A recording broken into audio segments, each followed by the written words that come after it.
Euro Disney lost $35 million in the fiscal year 1992 and does not expect to be profitable in the new year. Bill Clinton will win California as well. That's the latest update on. Plaintiffs alleged that the talc in Johnson & Johnson's baby powder and other J&J products caused various types of cancer. An Uber executive is stepping down following a Wall Street Journal report. Today at CNBC.com.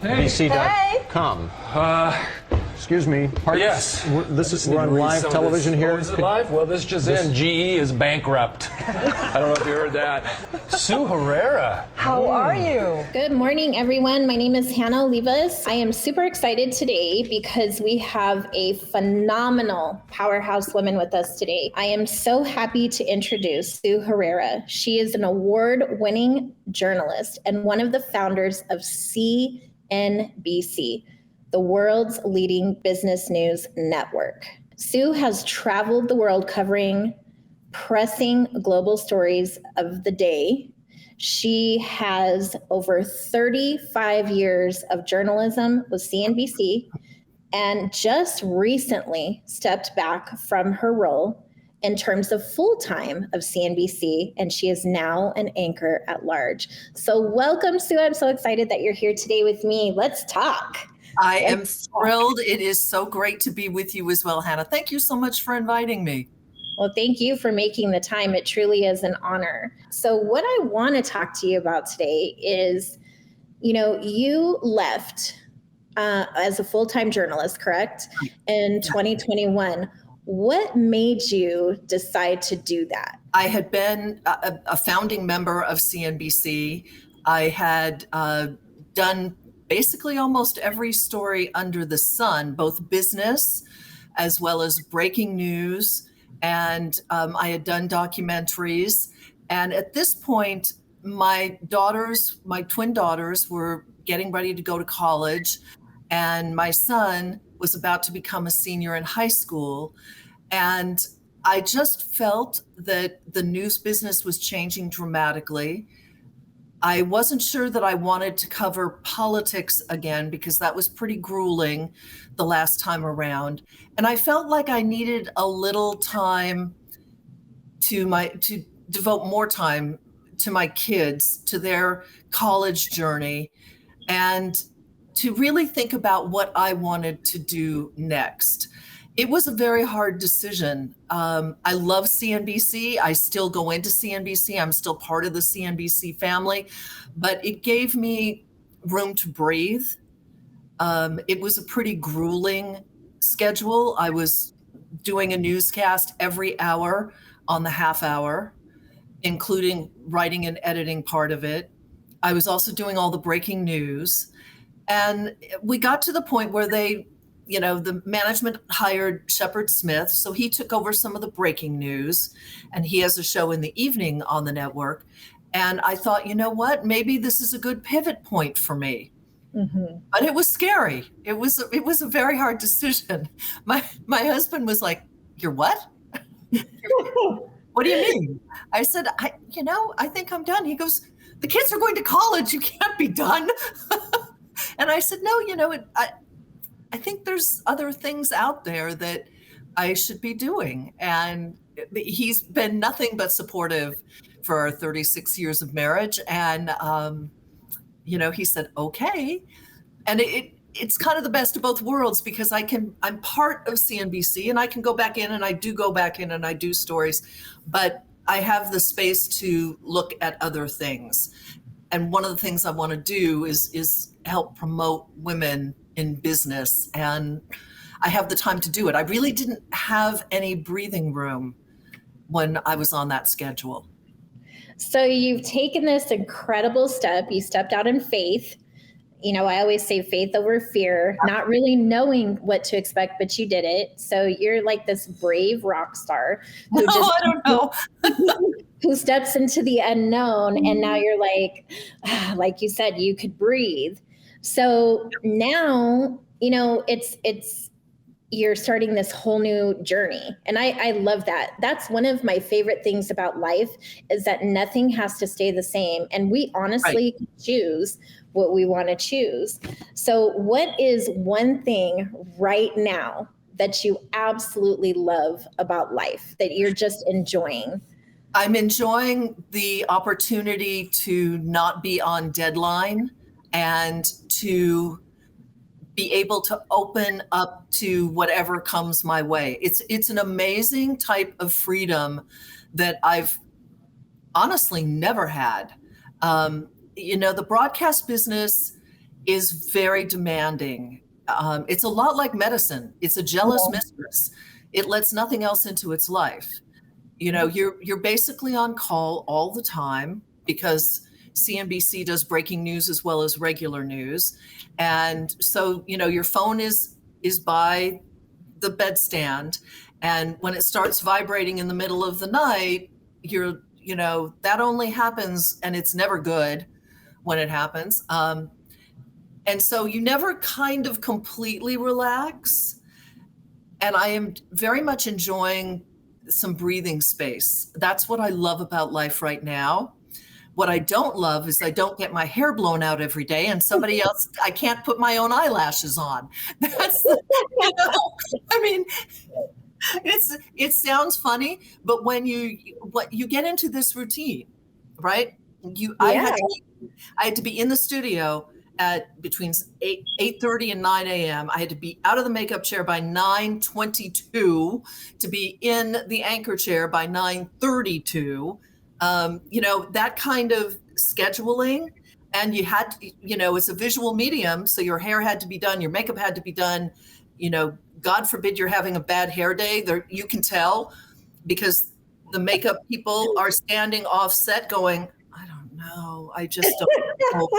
Maybe if we poof it up here, I don't know. What are we going to do? Which undermines your confidence because then you're sitting there going, do I have like a hairball or something? What is going on? It's a two-edged sword. You're used to seeing yourself looking one way, professional, on camera, news person. That's it. That's your persona. But that's not who you are deep down. And I think the camera knows that, but I'm enjoying the freedom to just not have that kind of rigidity in my life. I was watching your 30-year celebration. I got a little clip, and I'm laughing because you said there are only 5 haircuts. And there are actually only 5 haircuts in the entire world. That's it. Have you had them all? So I have. And you're right. There is so much more to you. There is so much more to us as women besides what the camera sees. Absolutely. And I love the description of what you're saying in terms of you having that freedom, that breath of fresh air. You're saying, hey, I'm a person. I'm not just this person that you see behind the scene. Behind the scenes, I live differently. I love that. We need more of that. We need more authenticity, more transparency, 100%. And there are only 5 haircuts. Yes, there are only 5 haircuts: long, short, wedge, layers, and what do you call it? The little turn under. That's it. That's it. Yeah. Tell me, what was your most favorite part of being in, the camera on a day-to-day basis? Was there something that just lit you up every morning going in? Yeah. I first of all, I loved the fact that the viewers would email me or call me and ask me questions. I loved the fact that I could tell them what was happening. And the best part of my job was interacting with viewers, whether it was out in public, at the grocery store, which still happens on an almost daily basis, or whether it was, I got a call from a very nice man who didn't have control of his finances. And he was really upset. This was in 2008 when everything fell apart financially. And I gave him my cell phone number and I said, you can call me anytime. When you're ready, I'll connect you with somebody that is an independent financial advisor for no fee. I'll ask him to just give you some advice. And I loved the fact that sometimes I could make a difference, in people's financial lives, or connect them with someone who could, or help them when they were scared. A lot of people were hurt financially in the 2008 financial crisis, and some of them have not recovered still. And that if I can help in any way, that was one of the things that I really loved being able to do on a daily basis. I also love telling stories. So going in, and every day was different. I mean, you do get story threads. For instance, the pandemic was going to be an everyday event. You know that that's a given, but there's always a story that you didn't see coming when you walk in the door, whether it's unfortunately a shooting or, something along those lines, a crisis in Washington, the heat wave in California, whatever it is, there's always something new. So it was never boring. And I still sometimes really miss that. So, you're talking about finance, and that is really something that's one of our focal points for She Rises Studios, in terms of, we want to educate women. We want to celebrate them. We want them to understand, what does that mean when you say the word finance? Right. And you were named First Lady of Wall Street. That moniker actually goes to Muriel Siebert, who has passed on, because she was the first woman on the floor of the New York Stock Exchange. I interviewed her for my book, and she said, I think we should share this title. And I said, Muriel, no. I mean, she said, you're one of the few female journalists, so, we have to have camaraderie. She was an amazing woman. So that's honestly where that title kind of came from. How did you feel having someone, so incredible want to share that with you? And like you said, you were one of the first women in journalism. I mean, that's an incredible barrier to even cross, right? On its own. Muriel was an amazing woman who was very dedicated to women in finance. And if you ever are down at the New York Stock Exchange, one of the things that you will notice is it's different now, but there still are vastly fewer women on the floor of the New York Stock Exchange than there are men. When Muriel bought a seat, which is what you do when you want to become a member of the New York Stock Exchange, there were no ladies' rooms at the NYSE, or there was one, I think, that was like 4 floors down. Mm-hmm. It was a guys' club. And she felt very strongly that she had to empower women. And that's what she did. When she founded her company, Siebert and Company, which is still in existence, it's kind of morphed into something different now, but that was her role, and she took it very seriously, was incredibly successful, and very generous. So when she said that to me, I was really humbled, and I asked her advice, because I was going to go down to the New York Stock Exchange every day. Now, my coworker at that time, Maria Bartiromo, was the first reporter down on the floor of the New York Stock Exchange. I was one of the first to anchor a show from the floor of the New York Stock Exchange. And it was intimidating, but I just kind of had the attitude that, you have to know what you're doing. You have to know your stuff. You have to earn the respect of the men that are down there, and you can't take any pushback. And that sometimes was hard, but now I'm very glad I did it. It was tough, but that's okay. Now it's not uncommon to see women on the floor of the New York Stock Exchange. And I think that is fantastic. Finance is a great career for women. So what would one thing you would say in terms of, when we're talking finance and just the way things are going right now for women in particular, what would one piece of advice would you give to women who really truly want to understand, what finance is? How can they successfully be financially independent, or what would you suggest their first step be to being able to take care of themselves? I think there are a couple of things that you can do. A dear friend of mine who is the personal finance reporter at CNBC, her name is Sharon Epperson. She is incredibly well-versed. She is a certified financial planner. She's written several books. I would pick up a really simple book, and when you have the time, go through it. I think understanding money doesn't have to be as intimidating as it is made to be. It's pretty simple. You need to earn enough, obviously, to support yourself. Hopefully that is possible. Unfortunately, for some women, that is not. And that, I think, is a whole nother battle that Yes.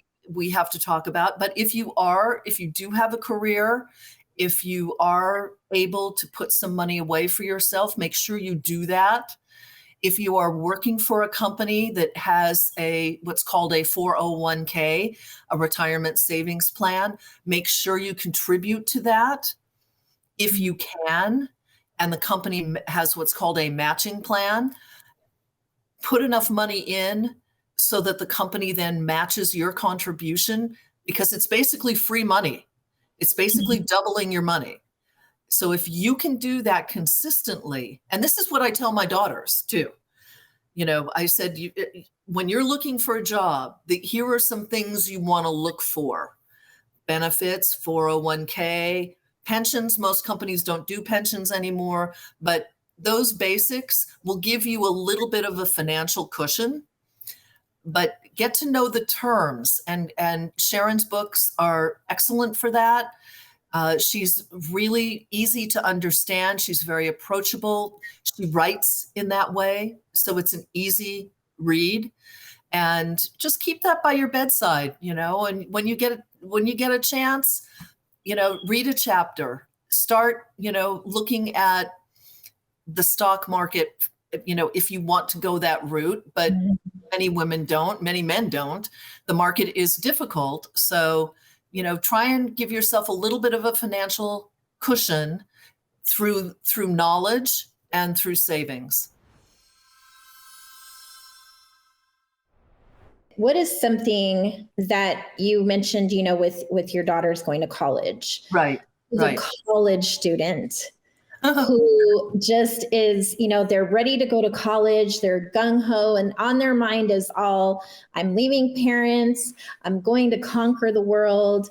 And, they have no idea what they're looking at in terms of finance. What is something that you would say to them? Well, I'll tell you, I'll give you a little background. I have twin girls, Jacqueline and Victoria. We call them Jackie and Vicky. They are adopted from China. I adopted them after I went to China and did my documentary on China. I felt that was something that I needed to do as a woman, because this is a whole nother podcast, but when I would go out into the very hinterlands of China, there were no little girls. And so I was very upset. And I called my husband from China because we were trying to have children, and I had 4 miscarriages, and I just didn't think children in a biological way were going to be in my future. So I said, what do you think about adopting from China? He, of course, said yes. So we adopted Jackie and Vicky. Then, of course, I got pregnant, and we had Daniel. And I was actually pregnant with Daniel when we went to China. So I went from 0 to 3 in 3 months. Wow. And, chaos. It was just total chaos, but the happiest chaos I've ever seen in my life, and experienced in my life. So long story short, now they're getting ready to go to college. Jackie is very organized, very directed. She knows she wants engineering. She's in the right school. Vicky is still trying to figure life out. She's like a flower child from the 60s. She does not know what she wants to do. She'll be fine. She kind of takes classes that she thinks are interesting. She hasn't found her way yet. So I sat them down and I said, okay, we have a college fund for you, but you need to have a little skin in the game and understand how college works. Mm-hmm. College is a business. That's why you're getting all these letters. Mm-hmm. And they're saying, we have financial aid. We will give you X amount of money to come to our school. It's a business. Yes, they like you and they're impressed with your resume and they're impressed with your grades. But it's a business. You have to look at it that way when you are deciding which college you want to go to. And I also said to them, okay, college A is offering you a $15,000 scholarship. College B, which you actually like more, is only offering you $10,000. Mm-hmm. You need to call college B and say, college A is going to give me 15. Would you be willing to give me 15 if I commit to you right now? And they just kind of stared at me. And I said, no, it's a negotiation. Mm-hmm. You can have your passion. And it's wonderful that you have your passion. You should have your passion because college is hard. It can be fun, but it's also hard. And you got to get good grades and go through the process and all of that. But keep in mind, these colleges are in business to make money. And you have to look at it through their prism as well. And they did. I think it was hard for them, but I do think it was empowering for them to realize that they were worth something to an institution. And that is an important thing, especially for young women, that it is good to go to college. It's wonderful if you can afford it. It's great, even if you have to take out student loans to get that education. But keep in mind, it's a business transaction.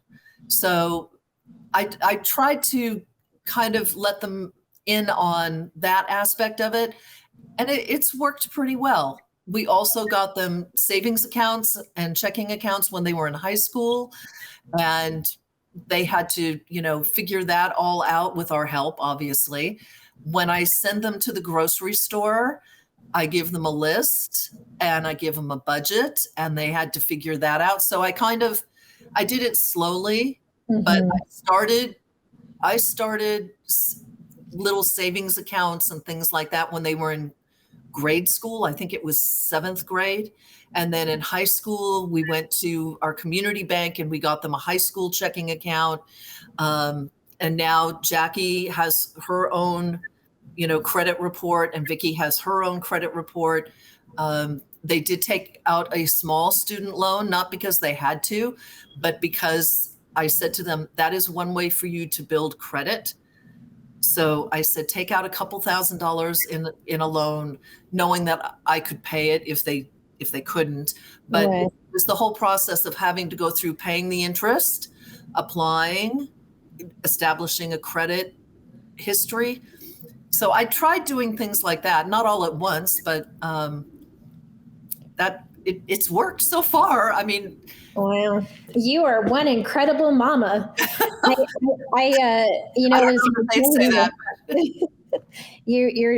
got the, when you're sharing in terms of adopting these beautiful girls, and then, having being pregnant at that time, and then now you have them going into college.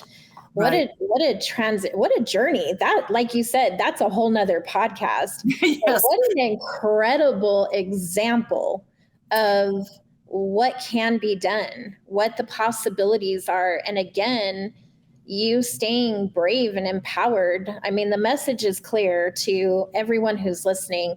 You've given away so many different nuggets in such a short amount of time. And I wish I had 24 hours to spend with you because I'm learning so much from you. And I love doing these podcasts and meeting different it's women. Wonderful.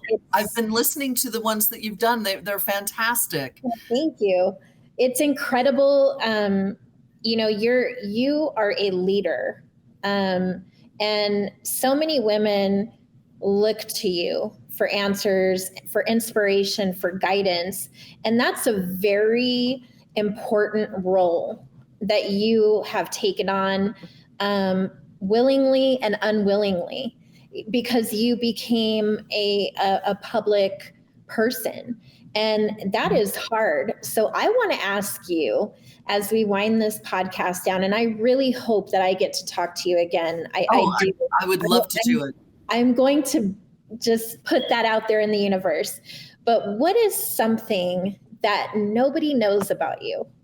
Something that you just haven't really, what would that be? I think one thing that people assume about me is that I never get nervous. I never sweat over a story, or that I'm completely confident in myself, and none of that is true. I am terrified of public speaking.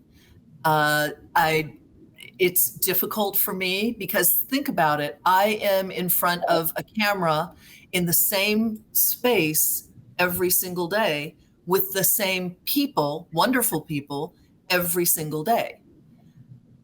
And then you throw me out and, ask me to do a college commencement speech, and I'm terrified. I mean, I will do it and I will do it well, but that is a challenge. And it's not just a challenge for me, it's a challenge for a lot of studio-based people who, you don't get out a lot. It's not like you're, someone who's on the speaking circuit.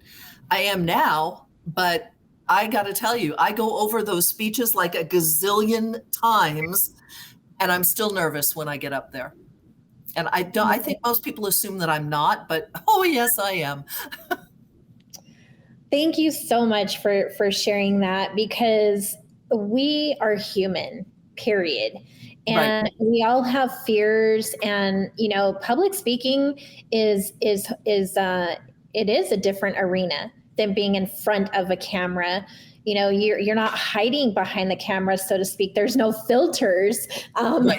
It's real time. And that is just, I'm so grateful that you shared that, because I feel like so many of us who do public speaking or want to be in that arena, we needed to hear that today. So thank you for sharing that with me. And thank you so much for being on today, for taking the time out to spend with me. It's truly an honor to get to know you. And I've learned so much. I know our listeners have as well. And please continue to be that amazing inspiration to us all.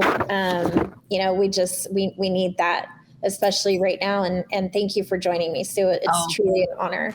Thank you, Hannah. I really enjoyed it. Thank you so much. And I hope we get a chance to talk again soon. Thank you so much. Definitely. Thank you.